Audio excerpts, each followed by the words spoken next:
session of the ACM India Chapter Summit 2025, a session that sets the scientific and intellectual tone for the days ahead. We may now request Mrs. Maria D'Souza Chaudhary ma'am for the address. So it is a pleasure to introduce Professor SASHIKUMAAR GANESAN, Professor in the Department of Computational and Data Sciences at IISc Bangalore and Founder and Chief EI Officer of Zentech EI Tech Innovations, University, Germany, and has held research positions at Imperial College London and WIAS Berlin. At IISc, he has served as a chair of CDS and leads the AIX lab with research spanning scientific machine learning, finite element analysis, AI for Gen AI, and high performance computing. He has published almost 60 plus peer-reviewed works. Sir is busy setting things up and will be here shortly. He's right here. So today his talk is he's going to be talking on the scientific foundation model, neural approaches to engineering problems, addressing the limitations of current LLMs in scientific and physics-based reasoning. Please join me in welcoming Professor SASHIKUMAAR GANESAN. Task I think organizers have intentionally put to even I think the problem is whether we are able to match the previous performance or not, right? Like sending Sehwag and then Virat Kohli to bat, and after that sending Bumrah to match, right? So I will try to cover, at least don't expect such a type of performance, but at least I will try to cover as much as possible that I can. And so the next, So next 1 hour, right? So my plan is, or 45 minutes, my plan is to talk about what is generative AI, agentic AI, and then I will go into the concepts. The primary focus is of scientific AI. I will talk about what is really the scientific foundational model, and then I know that there are student chapters, many students are there, and also I will briefly talk about the challenges and as well as the opportunities. That's the plan for the talk. To start with, right, so what is generative AI? Yeah. So of course, now in the last 1 year, I would say, especially the ChatGPT era, everyone is talking about generative AI. And in the last 1 year, we are primarily, or everyone's focus is on the agentic AI. So these are the two primary topics that we nowadays, right, any AI scientist or AI enthusiastic is talking about. And in addition to that, of course, the traditional AI, what we can do and so on, that's altogether a different story, right? So let me go very briefly into what is agentic AI, and then we will go into the concept of generative AI. So when you talk about the agentic AI, the whole idea is, right, any task that you come to the application or the problem that you're trying to solve, the whole idea is we want to first reasoning it out. We have to split the problem into multiple smaller problems, and each smaller problem might require different types of solutions, right? Sometimes you really need a function call, sometimes you need a calculator, sometimes you really need a large program. Most of the times, right, we also need the large language models or the small language model. That's where the generative AI comes into the picture. So the whole idea is, in order to complete a task, we might need like multiple resources. And how are we going to integrate multiple resources, multiple solution strategies in one platform, so that the platform can coordinate with multiple solution strategies, tools, and create a solution, global solution for the entire problem that you are trying to solve, right? So this is where the it could be an autonomously satisfied, or you can reason, plan, act, right? The whole idea is not necessarily a single tool. We want to use multiple tools, right? I'm not going into the concepts of agentic AI that could be discussed in the different tasks. So agentic AI, when you talk about it, it's just a platform, right? It's a platform, no. So it's a platform. How you are organizing multiple tools, and then how are you going to coordinate, right? And most of the time when you talk about the agentic AI, today we are talking about the SLMs, right? Small language models and large language models. But that need not be just foundational models. It can also be your existing Python code or finite element code or any API calls to any other application, right? So that's all about the agentic AI platform that we are not going to discuss in detail today. Yeah, next slide, please. Now, we will go briefly, right, what is generative AI before getting into the concept of like a scientific foundational model. So, of course, when you talk about the generative AI, the whole idea is something need to be generated. The question is like where and how are you going to generate it or create it newly, which was not seen or which was not there before. Is it really true that we are going to innovatively, or of course there is an innovation in creation, but are we really creating anything, something out of nowhere? The answer is no. So we really need some sort of existing data.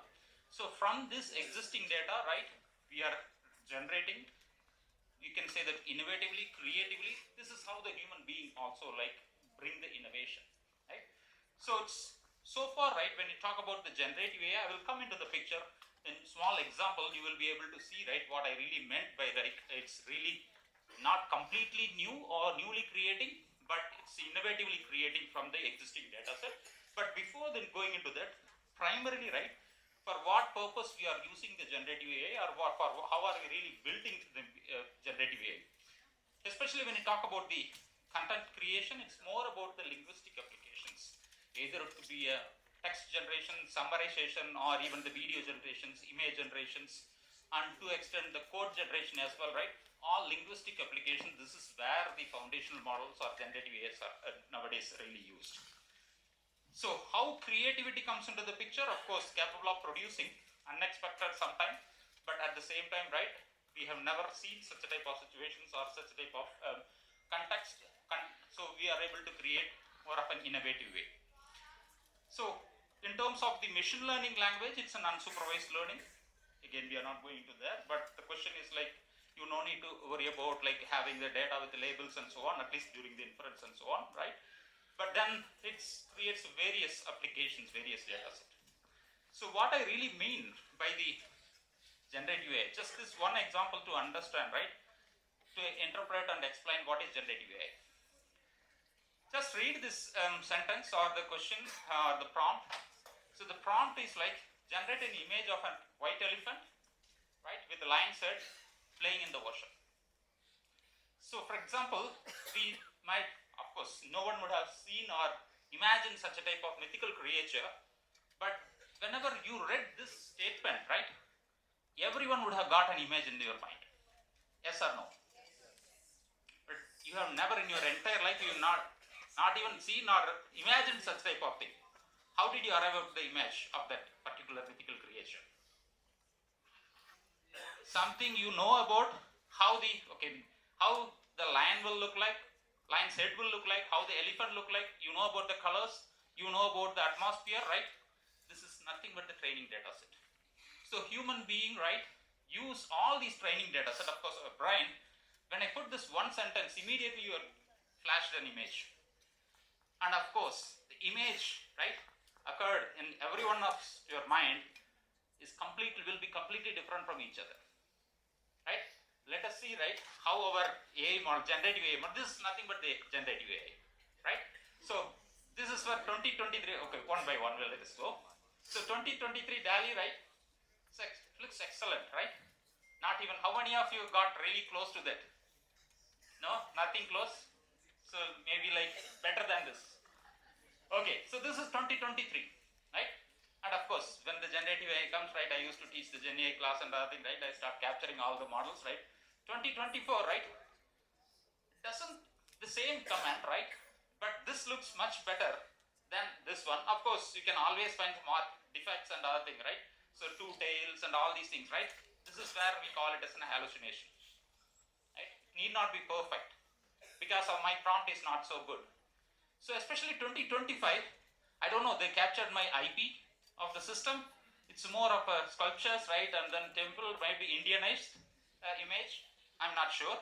That could be the possibility. And this is where we call it about the bias and so on, right? And of course, the recent ones, right? It's not so good, right? Maybe the prompts need to be much better. And then the Gemini, of course, Yeah, this is what, right? In fact, after landing Indore, right, I thought of including the nano banana also. I created this image, right? Because I do not want to miss, because people talk about nano banana, right? What is doing with Gemini and so on. On the other hand, I'm not really fully convinced because it's not really the lion's head, right? Lion's head, but still trunk and other thing, right? So now you see that there are plenty of opportunity, even though every time, right, whenever the model got released, everyone claims, every organization claims they have mastered, they are going to rule and they are reaching the AGA and so on, but still there is a hope that we still can contribute a bit, right? And if you look at here, even none of these organizations, none of these models would have seen exact image, exact statements, but everyone got picked like a human being, right? Colors, lion, and lion, white color, right? Elephant, and in fact, everyone captured nicely the atmosphere, right, about the ocean. So this is what the generative AI is. Now you talk about the creativity, right, or the generation. It's nothing without the data set. Suppose, just imagine, right, if you had not thought about colors in your entire life, would you be able to differentiate between the white and red? No, right? So that's the reason, even to build generative AI or build LLM foundational models and so on, we really need to have a right data set. So data sets are important. Then what we really need is, we really need the diverse data set so that the creativity can be very interesting. So it's all about like the combination of how much you are taking from one component, one data set, second data set and so on, mix it and then create it. So this is where the generative AI comes into the picture. This could be for the image, it could be for the text. Of course, the text more about the next word, next token predictions and so on. But on the high level, right, you can think of like this is where the generative AI comes into the picture, whereas traditional AIs are not doing in this way, right? A traditional AI is more of like inference that we are doing it. So train the models, we keep on producing either interpolation or extrapolation and so on. Yes, we can go to the next. Okay, so now we know that what is generative AI. Just quick 1 minute, 2 minutes, right? Everyone got learned about generative AI. Now the question is, where should I start, right? And for example, if I'm a student or if I'm an organization, right, what are the frameworks or what are the levels that one should get involved in order to build a foundational model or the large language models? So why I call the foundational model means large language models nowadays, right? It's no longer just doing only the languages, but it's also doing image, videos, right? Multimodal we're talking about. So put together, I'm calling it as a foundational model. Foundational model means it's a generative AI model, but it can do multiple different tasks, right? So that's what I bring. So before going there, right, about the scientific foundation model, why we are building and how we are building it. So a little bit understand, right, where we are, right, how to understand about the foundational models so that we can think of like why we really need the scientific foundation model, right? Yeah, next slide please. So when you talk about the frameworks or the where to start with and how to start with. So I split it into the 5 frameworks. The first framework is nothing but the just using the ChatGPT type, which means at the end of the day, when you talk about building a foundational model or fine-tuning a foundation model, the objective is very simple, only single objective. The objective is we want the foundational model to respond back to our queries as we like. That's it, right? The expectation from a foundational model is we want the foundational model to respond back to our queries accordingly or according to what we really need or like, right? So this is what, that's the reason why every company is going and building different foundational models. Now, in order to make it, do I really need to get involved in building each time, right? Do I really need to build foundational model? No, not really. This is where the 5 stages, 5 framework, 5 levels I talked about. The first thing is, right, about the basic prompting. So I hope, or the question should be like, how many of you are not really using ChatGPT or the Gemini? None, right? So which means that everyone is using ChatGPT, right? Which means we are at the level 1.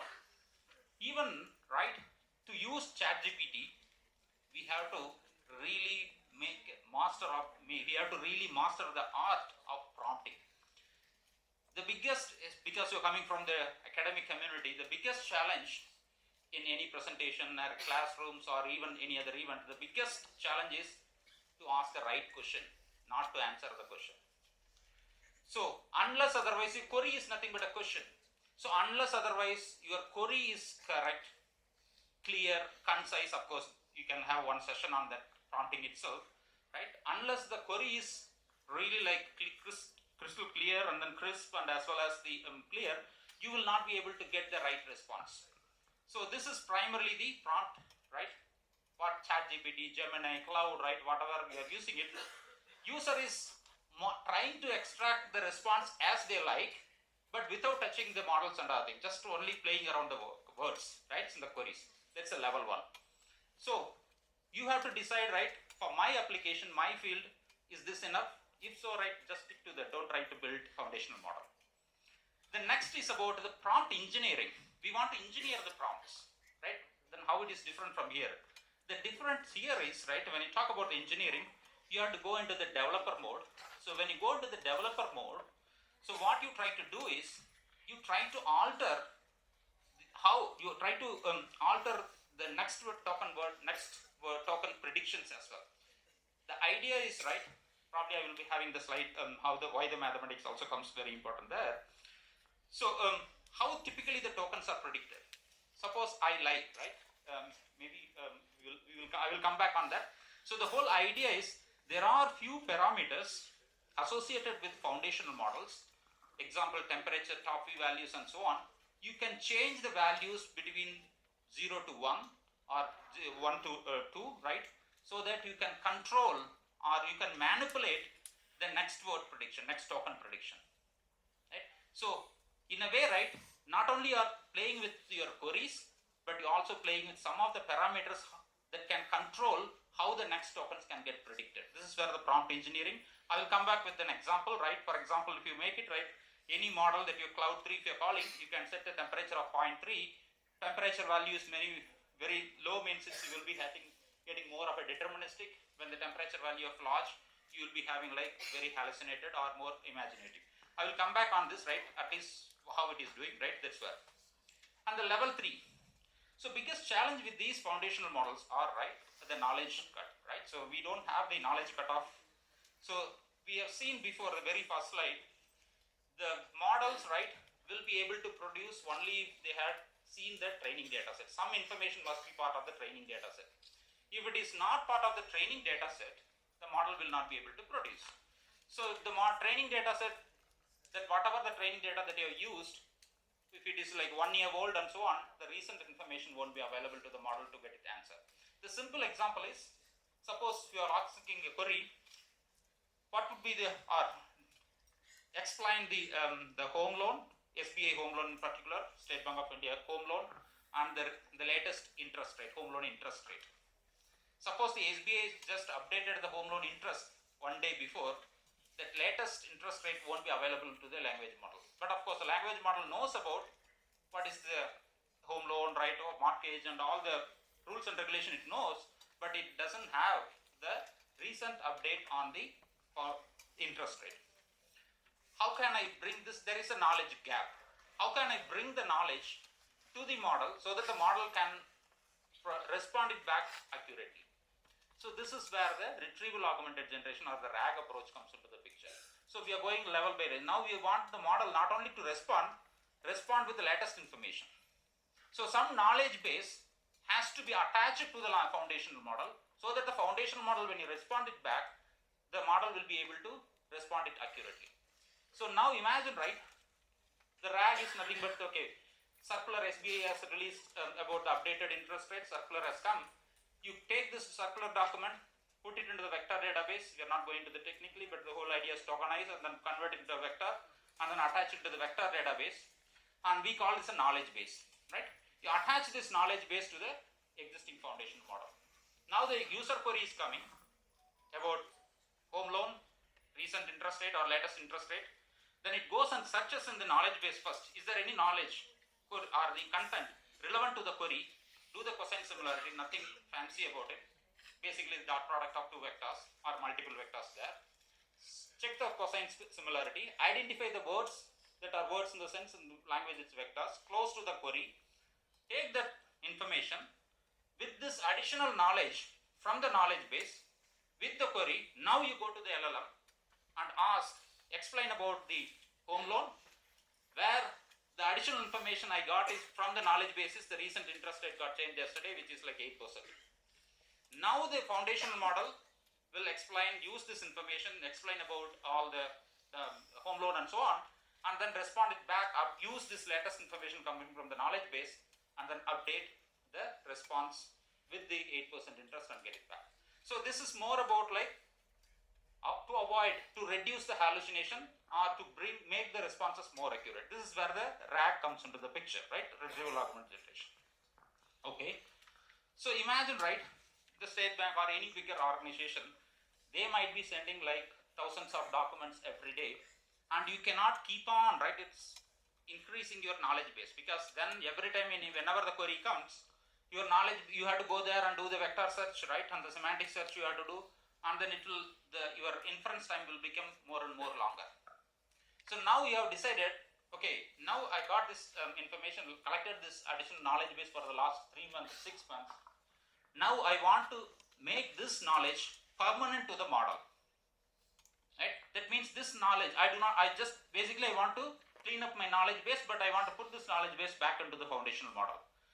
But at the same time, I do not want to lose the knowledge that the foundation model is having learned before. So that is where the fine tuning comes. Without altering the learned weights and so on of the foundational model, I want to attach some knowledge so that permanently to the foundational model, so that the model should be able to respond it back without looking at the vector database. This is where the fine tuning comes. There are multiple ways of looking at the fine tuning, right? Simpler example is the LoRa, low rank adaptation and so on. Basically, it's very, very small increment. In fact, you can control with the two vectors and take the tensor product, you will be, or cross product, you will be getting the LoRa matrix.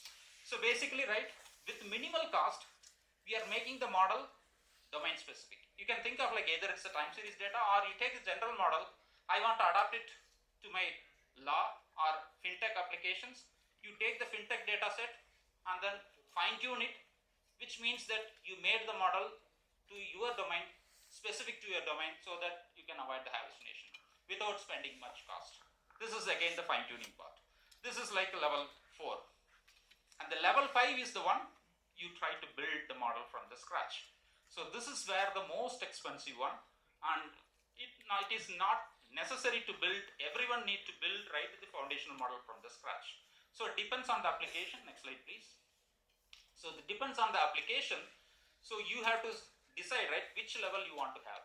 So generative AI, and then based on your requirement, based on your infrastructure and as well as the financial and so on, right, you can decide between like what type of generative AI models we really need to build. Not necessary to build, not necessary every industry or companies or entity need to build, but sometimes I need the full model. For example, defense and any strategic applications, we cannot rely on the foreign models. No other choice, we have to go and build our own foundational models. Whereas if you are a smaller organization, banks and other thing, even I'm just using it for a customer facing and then more of like a chatbot or agentic AI applications and so on. So I will either stick with the RAG. It takes only few days to build, and then my application will be ready. Whereas when I go to the, even fine tuning is also won't take much, maybe 1 or 2 weeks, we should be able to build it. But if you go to the training, it will take a month. So we have to take an informed decision about many things. Need to consider infrastructure, more than infrastructure cost and so on. Do we really need to build the foundational model, or any of these solutions work for me, right? This is what we have to really look into it when we try to build an AI application. So now, in the interest of time, I will quickly go through, skip these parts, advanced prompting technique and other thing, right? So I will just read out only because I want to spend some time in the foundational, scientific foundation model. So when you go to the prompts also, right, there is a chain of thought. Chain of thoughts is like, again, we are trying to make the model function like a human being. So whenever you got like a very complex problem, right, intelligent persons, right, will sit down, right, and break down the problems. What are the solution steps? What should I really need to solve first, second, so on. Basically, that's where the chain of thoughts comes into the picture, right? So we can go into the details maybe in the future, right?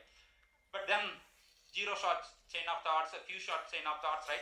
So multiple applications, multiple ways of looking at it. There is no single way, single methodology. You can say that this is the methodology one should follow, and depends on the application, depends on the data set that we are having it. We have to come up with a different way of doing it. And right now, right, most popular one is the React, which means first reasoning and then action, right? It's not only about like breaking the problems, but the reasoning it out, why we are doing it, how we are doing it, maybe the validation APIs and so on you can build, and then you can do that, right? So the reasoning is very important to bring in, right? And also, right, the reasoning is also like built in multiple ways, right? So this is again, when you talk about it, right, how we do, an analyst will do that, right? As either a business analyst or analytics, right? So how they will do it, right? They split down the problem, right? Smaller problems, and based on the smaller problems, break into the multiple, try to get full information, whether some sub problem will have some within the valid range or not, validation. So reasoning it out and then trying to bring up with the data set, right? So this is where the prompting comes into the picture. Okay, so even when you talk about the chaining, right, the different patterns, you can do it in a different way. So it's more about reasoning and other thing, you can go one after another, right? And there is not necessary, as long as the two reasoning strings or two tasks are independent. In order to reduce the inference time, you can start maybe the orchestrator, two tasks parallel, and then combine it, and then you can do that. And then it can be multiple tasks. Maybe one orchestrator will be at the end, will be doing orchestration, depends on the application. So all these approaches are needed, depends on the problem statement that you are trying to solve, right? So these are the small applications. Okay, so then the question is, we know that of course fine tuning and then even the model building from the scratch and so on. Now the question is, can these approaches, techniques, or even the foundational model solve the scientific problem? So what I really mean the scientific problem, I will just throw a simple example. So imagine, right, if you are coming from mechanical engineering or aerospace, that would be very straightforward to understand this example. Otherwise also, right? Imagine, right, you are having a steel plate and then you are heating the plate from one side, and then you want to see that how the temperature will get distributed maybe in 1 hour across. Or you are having the air conditions at the multiple locations in the room, and you want to predict, right, how long it takes to get this temperature in the room below 20 degrees Celsius and so on, right?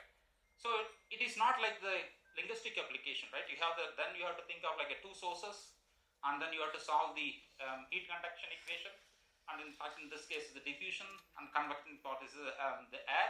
So the whole idea here is, we cannot answer it, even though okay, you keep on 4 corners, maybe 50 minutes, 1 hour, right? How can we predict it? So in order to answer those questions, this is where the scientific computing comes into the picture. You solve the partial differential equations, in this case the energy equation. After solving the energy equation, you will be able to even plot, right, how the temperature will get distributed in this room or in the plate. So when you go and ask a thermal engineer, right, when you do the R&D, right, imagine, right, I am designing a battery, right? So when I am designing the battery, I vary multiple things. The objective is fast charge. I want to charge it faster and also to drain it faster, so that my acceleration and other thing consumption will be so that I can get a good power. Then in this case, the biggest challenge is the heating, right? So how can I reduce the heating, right? But at the same time, I want to supercharge, right, faster and so on. So when you go into it involves the material design, cooling systems, multiple things. You cannot do every time the physical experiments and then decide it. This is where the scientific computing comes. You perform scientific computing, vary the parameter, run it, maybe thousands of simulations and so on. Then only you will be able to answer it. So these are the scientific applications, just few applications. Now, if I go and ask similar questions to these foundational models, will the foundational model able to answer it or not? So this is where the challenge comes, because we know the last 10-30 minutes we have discussed about, in order to answer, first the model should have some data, should have been trained with some training data set. So if you look at the today's foundational models, all these foundational models are trained based on the linguistic data sets, either from the Common Crawl or Wikipedia data set or social media data sets and so on. So this is where the scientific AI gap we found are there with the current large language models. So current large language models cannot perform scientific inferences, though it perform the other language inferences.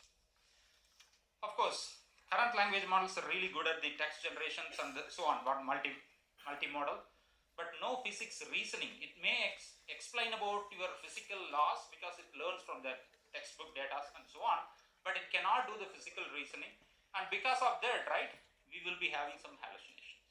Right? This is the biggest challenge with respect to in terms of the scientific inference when it comes to the foundational models.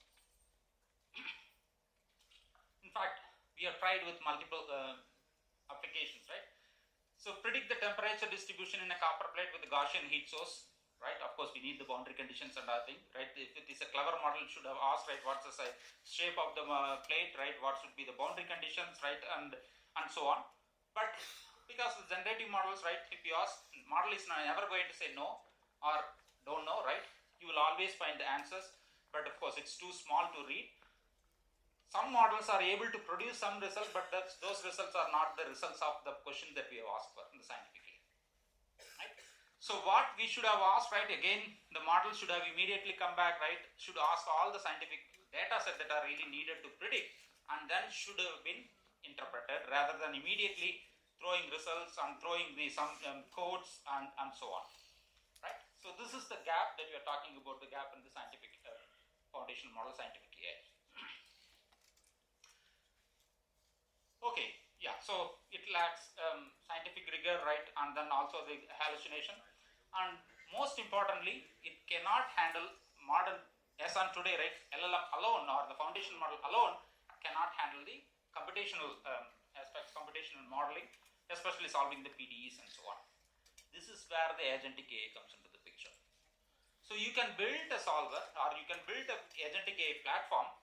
Yes, the query is more towards the scientific. Then I need to solve a finite element solver or finite volume scientific solvers, right? Then maybe one slide back. So, you want to call some of the simulation softwares, and I want to get the data set. Yes, that's possible. So that I will be having a deterministic solution, and then now I have the information about how the temperature distribution in this room after 1 hour, and that information, but it's in numerical format. Will these foundational models explain or interpret the numerical data into language or the insights? As on today, no, because we have not trained these models with such a type of data set. And this is what exactly we call it a foundational model. We want the foundational model to understand these type of data sets as well and able to interpret, bring insights about the scientific inference. A thermal engineer should be able to prompt and get some plots, insights, summaries, reports as if like 10 PhD students work further. Right? This is what we call it the scientific foundation model.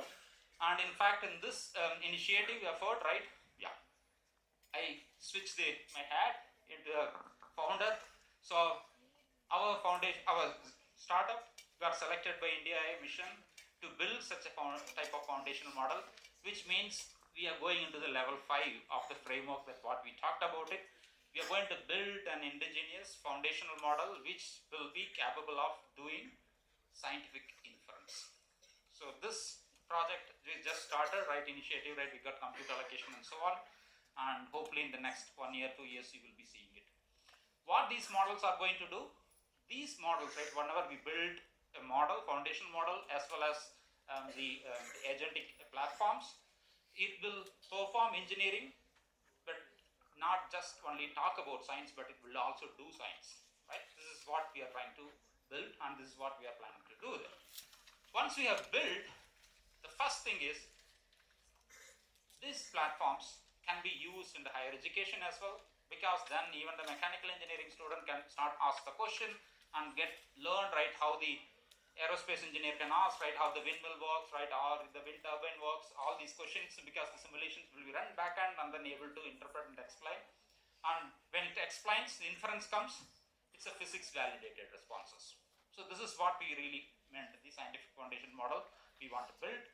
And this platform should also be capable of performing computational models, right? performing computational simulations, solving partial differential equations and so on. So the whole idea is we want to make the foundation or the platform capable of making the deterministic and interpret, and at the same time provide an insight like a human being or the language model, right? So that's the whole idea that we want to really build. I will not go into the details about it. Of course, these are like a bit technical about it. What are the components that will be part of this platform? That's physics informed neural network, right? That's the pins models and neural operators. These are the methodologies, techniques that we typically use to solve the scientific problems, especially the partial differential equations, using the AIs in addition to this foundational models and so on, right? That's scientific machine learning, right? The additional numerical. These are the components that will be part of the next the platform that we are talking about. Just to give an glimpse, right, what it really means. Maybe you have to go to one slide back. So how the foundational models are built, right? If you look at like ChatGPT, right, or Cloud, Anthropic, whatever the models, so we have large corpus of pre-training data set, right? It could be an image. We are building a multimodal data set, speech, structural data, right? This is how we collect the data set. It's a pre-training stage. Pre-training is also having multiple stages, and then do the fine-tuning, supervised fine-tuning, right? RLHF and so on, right? Once we train the transformers, right, multiple layers, right, that's a transformer block. Once we train these transformers, with which we updated the weights, then we built a foundational model, large language model, which is capable of making like text generation, right, summarization and so on. But in addition to that, right, what we really need for the scientific foundational model is, in addition to that, we want to bring the scientific data set into the foundational model data set, right? Of course, when you bring such a type of data set, your existing architecture need to be slightly modified, and this is what we are working on it. So next, press, yeah. Some modification, and after enhancing this transformer with the in addition to this language data, bringing the scientific data set as well, then the foundational model will also be able to perform the scientific inferences, right? Of course, bottom you will be seeing the multiple names, but you can read the last line, where the scientific team, digital R&D, right? Driven R&D one, right? Scientific platforms. It's more of like the scientific discoveries can also be built using this foundational model. Okay, so this is of course what is the state that what we are trying to do it. I think we can skip this, right? These are the tools that are really helping to perform. And what are the capabilities that we want to bring with this foundational model? Of course, then the question is, when we talk about the scientific applications, multiple areas, multiple applications, how are we going to build? How can we cater each and every application? We go into more of the different sectors. The first is of course thermal analysis. Anything that you want to build or query anything about the thermal analysis, right? Thermal studies that you want to perform. This is where the data set, the model. Next the next Q2, next 2026, you will be seeing the thermal analysis model. And then later we want to go to the electromagnetic, CFD, and structural mechanics, all these models to be built indigenously for the scientific inferences. So what's the impact that's going to make? The impact it's not only about like just for the sake of bringing the AI, we don't want to bring it, but bringing these foundational models, we can reduce the number of simulations, the costly computational simulations that we perform, we can bring down, because training, of course, expensive for the foundational model, but the inference is not super expensive. It's compared to the scientific computing, the response that we are going to inference cost is very, very minimal, and in terms of the time, in terms of the cost as well, right? So the whole idea is, when we ready with this foundation model, we should be able to make all the scientific predictions and so on more quickly, and also with less cost. Okay, so that's the project roadmap. You can really see that, right?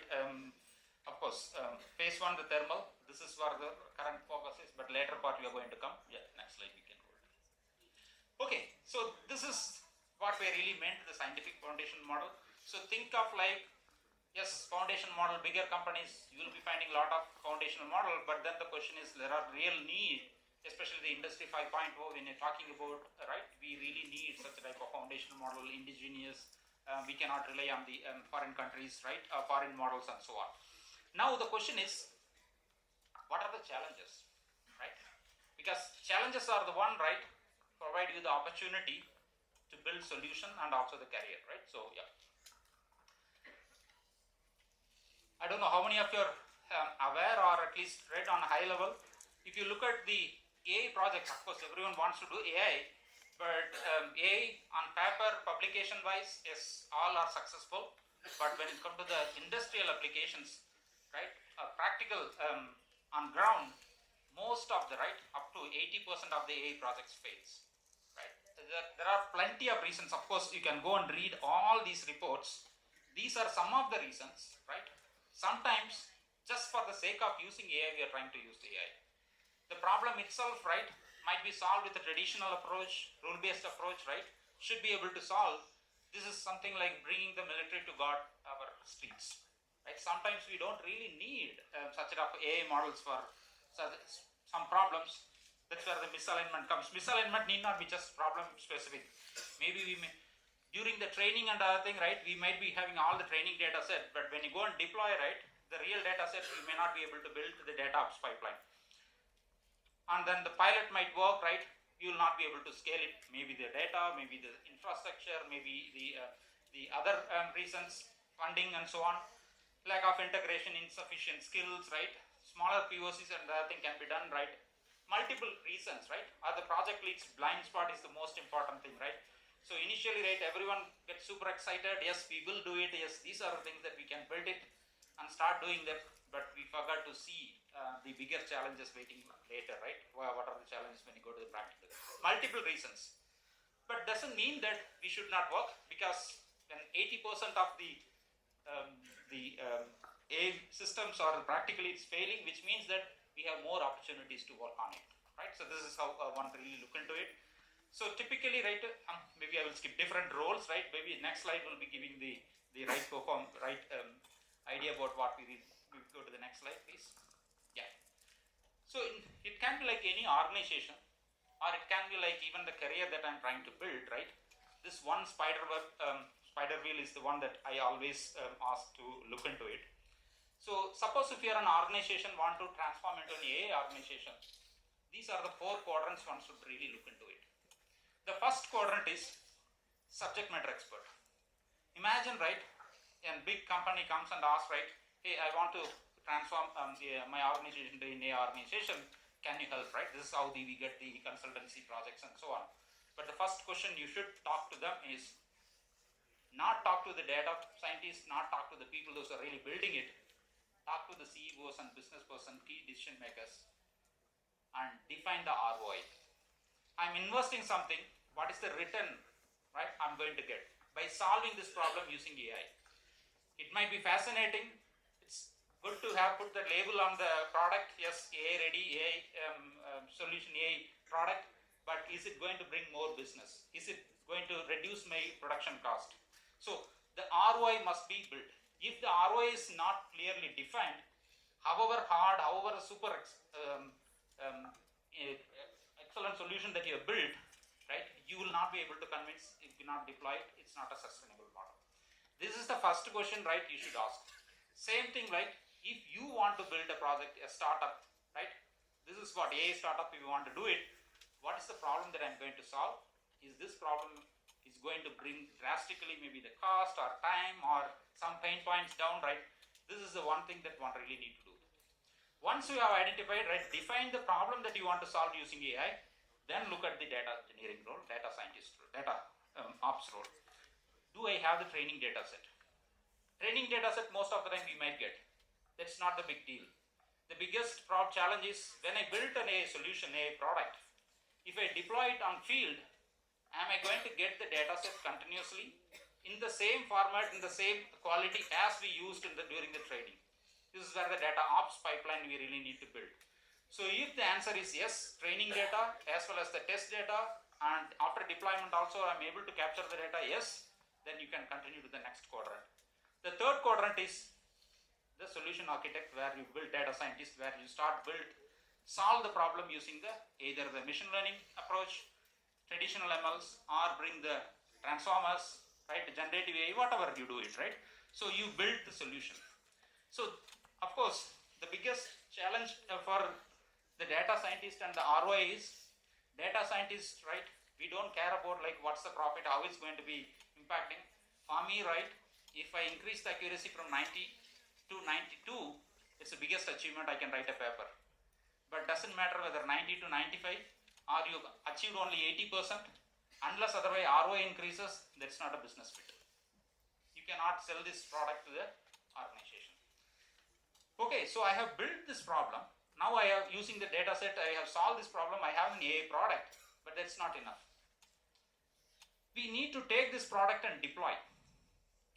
And you have to remember, the AI platforms, AI products are not like a software, traditional software engineering you develop with logic, physics, right, algorithm you develop and build and then deploy, then you can keep on using it. No, because these models are built based on the data, and the data, if there is a data drift or the concept drift, then your model will start perform badly. So you really need to have a continuous monitoring in addition to the CI/CD, right? Continuous monitoring, that's where the MLOps comes into the picture. Then you have to bring it back, the data set, maybe retrain, and then further deploy. So you really need a good deployment team. This is where the AI engineering comes into the picture. So in any organization, right, this is how an AI solution can be, a platform can be built. Now how this is really, why should I know about it as a student, or even the academicians, why should we? As a student, right, you have to decide where, in which quadrant you want to be. Right? If you are coming from the more of a business side and so on, right, yes, this is the right quadrant you should really focus on, but you see that already some overlap. You cannot say that I'm coming from the business side, I don't care about what is machine learning, I don't care about what is generative AI. No, then you cannot speak the language of what they really needed, right? So data scientists cannot say that, no, I don't bother about it. For me, that the accuracy is more, ROI score is very important, right? I don't care about like whether it is useful to your business or not, that's not going to work. So the data scientist also should know that where and how the solution that you're building is going to help improve the ROI rather than just only the score or accuracy and so on. So it's a teamwork, but at the same time, not necessarily for everyone has to do everything, right? So now if you're coming from the more of math, statistics, or if you're really good at like algorithms and so on, maybe this field. Data engineering, database, right? This is of your interest, maybe the data side. But more of a cloud computing, more of like the networking and so on, then maybe the ML engineering. So you have to identify the area to start with, but maybe when you become a CTO and so on, right, you can iterate through the circle. Of course, you can become an expert in this field. But where to start, you have to be very clear in it. Yeah. So I think let us come to the conclusion. So what we have covered so far is, right, in this, right, I try to, of course, the whole objective is not to teach anything, right? In fact, that's the case for any workshop or any conference, right? It's all about not to learn. To learn, right, what to learn is very important, especially when you go to the conferences and so on. And hope I convinced or at least gave you some of the topics where you should look into it. If you are really the building, what is the generative AI, what are the level that I want to start with, maybe the first part would have been useful. If you are coming from a more technology and scientific background and so on, maybe the second part about like how can I build the scientific AI models and so on, physics informed models and so on. On the other hand, right, what career, I'm an undergraduate, I want to build a career and so on, probably the last spider wheel is the one where you should look into it. So hope I am able to provide some bits and pieces for each and everyone, and when you're going back, I hope you will be able to take at least one or two slides to start with, and then be able to build the foundational models. And hopefully, as the director at the beginning mentioned, we were late, but nothing is late, right? When we started, right, we just started, and then we in the era of AI, right, you can catch up with any of the concept, right, in matter of 3 to 6 months, right? When you talk about scientific foundation model, for example, just 2 weeks back, right, US assigned, right, the program called integrating all 6 labs, right, and Genesis is the program that they called, and they're trying to build the scientific foundation model using Genesis, but just US is also just starting it. We might be late, but we are not out of the race. So with this, I stop here. I'm happy to answer any questions. By the way, if you are interested, right, want to join the initiative, just a small advertisement. Yeah, thank you.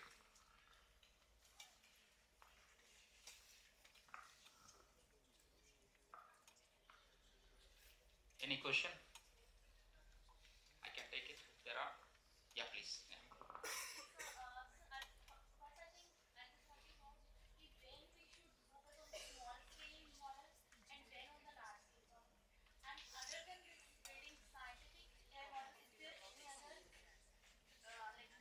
Where we can apply similar kind of like this is scientific and engineering model which you are building. So what are other areas where we can build such kind of models, and what kind of infrastructures are required for such building such models at our university or somewhere else? Yeah. Sure. So when you talk about the foundational model applications, right? Of course, AI can be applied like fintech or legal tech or even from the multiple applications. Then the question is like, maybe start with what is really the smaller model, right? The agreed definition is any model which is less than like 7 to 8 billion parameter size is the smaller model, SLMs. And most of the time, right, if your application is like, or domain is like very specific, you want to build an agentic AI, or if you want to build an LLM that's specific to a particular domain, smaller language models are more than enough.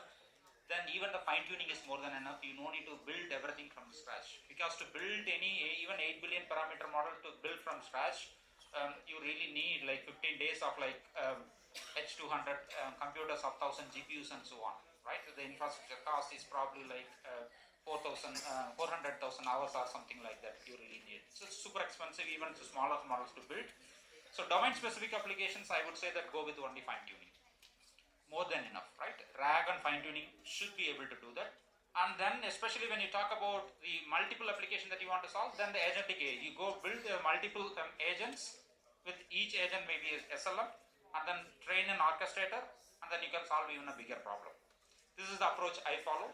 But if there is a need, for example, we are working closely with the Indian Defense, so where we cannot bring the foreign models, even the SLMs, we really need to build. So depends on the need, we have to decide. Yogesh is having, I can answer to his question. Hey Sashi, wonderful talk. I myself learned a lot from your talk. Thank you so much. Thank you. So one question I do have for the scientific LLM that you're building, right? How far is it generalizable across computational domains, right? Be it weather simulation or let's say aircraft modeling and so on. Yeah. Is it reusable, or do you still have to do in-context learning and sort of RAG-based training? Great question. Subsequently. Great question, right? I'll come back. As I mentioned, right, in fact, the answer is right. If you want to have a very generic model capable of doing all, then now the trend is more go towards I have to get a funding to build a trillion parameter model and so on. But that's not the objective. The objective is we go under thermal analysis.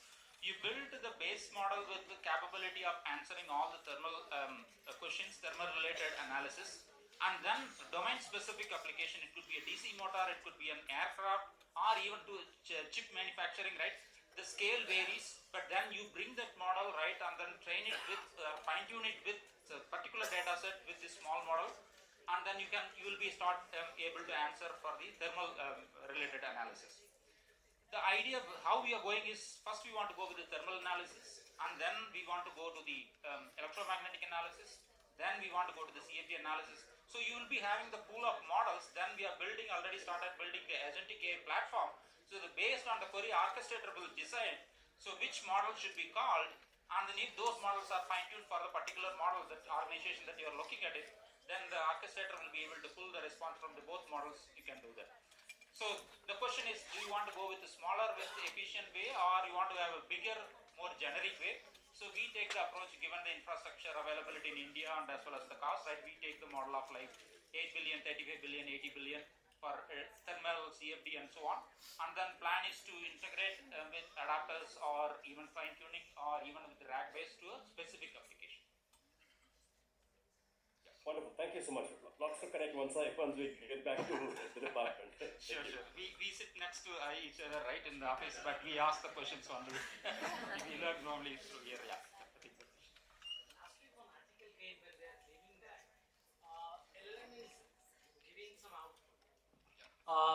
which is hallucinated. But they are claiming that the hidden layer, the facts are stored in the multi-layer perceptron, right? Yeah. That has 100% facts available. Why this mismatch? If you want to go deep into this, like MLP, right, multi-layer perceptron, or even attention layer, right, it's a black box type, right? See, we have to do, and postmortem we have to do, right, multiple ways of analyzing it, right? Then first you ask the similar benchmark data set queries, right, similar queries, especially the hallucination, right? And then maybe there's some token mismatch during the training, right? Because it's all about the next token prediction, right?